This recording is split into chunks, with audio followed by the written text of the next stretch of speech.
एक बार की बात है, दो मेंढक होते हैं और वो गहरे दोस्त होते हैं। वह एक गांव से गुजर रहे होते हैं, तभी अचानक एक बहुत भयंकर तूफान आता है जिसकी चपेट में वो दोनों आ जाते हैं। उसके बाद उनमें से एक मेंढक दूध की पतीली में गिरता है और जैसे ही वह उस दूध की पतीली में गिरता है तो किस्मत को कोसने लगता है। कहता है कि मेरे साथ बहुत बुरा हुआ, ये तूफान क्यों आया और इसमें आने की वजह से मैं फंस गया हूँ और मेरी किस्मत ऐसी है वैसी है, ख़राब है, और दुनिया भर की चीज़ें वो कहने लगता है। यानी कि वो उस दूध की पतीली से निकलने की बजाय उस दूध में गिरने के कारणों को कोसता रहता है और कोशिश नहीं करता, और कुछ समय बाद वह दूध की पतीली में ही दम तोड़ देता है। उसका जो दूसरा मित्र था जो तूफान में उसके साथ फंस गया था, वो भी किस्मत से एक दूध के ही बर्तन में जाके गिरता है।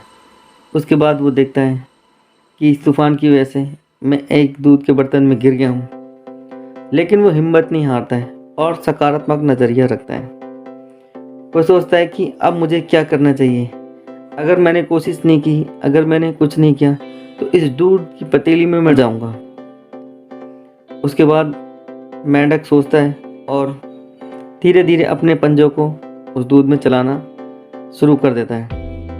वो पंजे चलाता रहता है धीरे धीरे अपने, लेकिन वो हिम्मत नहीं हारता है। एक टाइम के बाद उस दूध में मलाई जमना चालू हो जाती है, तो वो देखता है कि जो वह कोशिश कर रहा है उस कोशिश का परिणाम आ रहा है। उसके बाद उसको थोड़ी हिम्मत मिलती है और उस हिम्मत के बाद वो और कोशिश करता है, जिसकी वजह से वह मलाई जो है धीरे धीरे मक्खन में तब्दील होने लगती है।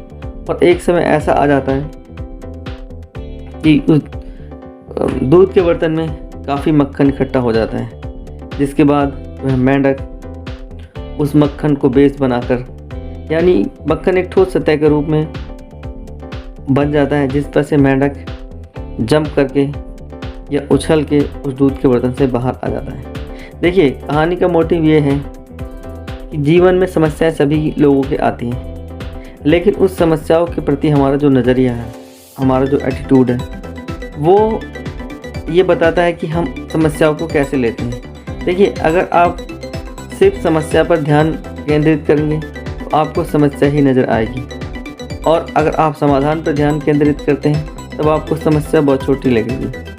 देखिए, जीवन में कभी ऐसा क्षण नहीं आएगा कि आपको किसी समस्या से न उलझना पड़े। देखिए, हमेशा कोई ना कोई समस्या जीवन में बनी रहेगी और ये जीवन की सच्चाई है।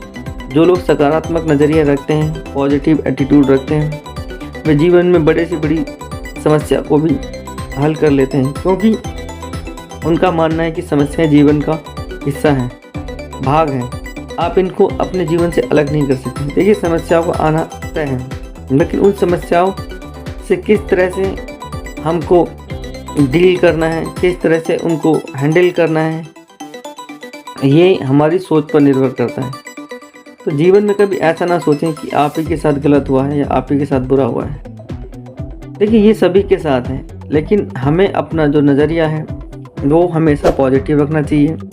हमें सकारात्मक तरीके से सोचना चाहिए। किसी भी स्थिति के लिए हमें तैयार रहना चाहिए। देखिए, दोनों मेंढक जो दोस्त थे सेम कंडीशन में फंसे, लेकिन क्योंकि एक ने ध्यान समस्या पर केंद्रित किया तो वो बच नहीं पाया, जबकि जो उसका दूसरा मित्र था उसने अपनी समस्या को ये समझा कि किस वजह से और इस समस्या से मैं किस तरीके से बाहर निकल सकता हूँ। उसने कोशिश की और उसकी कोशिश कामयाब हुई, जिसकी वजह से उसकी जान बच गई। अगर वह भी उसी की तरह एटीट्यूड रखता और समस्याओं पर ध्यान लगाता तो उसकी भी मृत्यु हो जाती। तो देखिए, आप भी अगर जीवन में किसी समस्या में फंस गए तो आप कोशिश कीजिए कि उस समस्या का समाधान कैसे निकाला जाए, ये ढूंढा जाए, ना कि वो समस्या आपके जीवन में आ गई इस बात पर रोया जाए। रोने से कुछ हासिल नहीं होगा। अगर आपको आगे बढ़ना है तो समस्या पे नहीं, समाधान पे ध्यान केंद्रित कीजिए।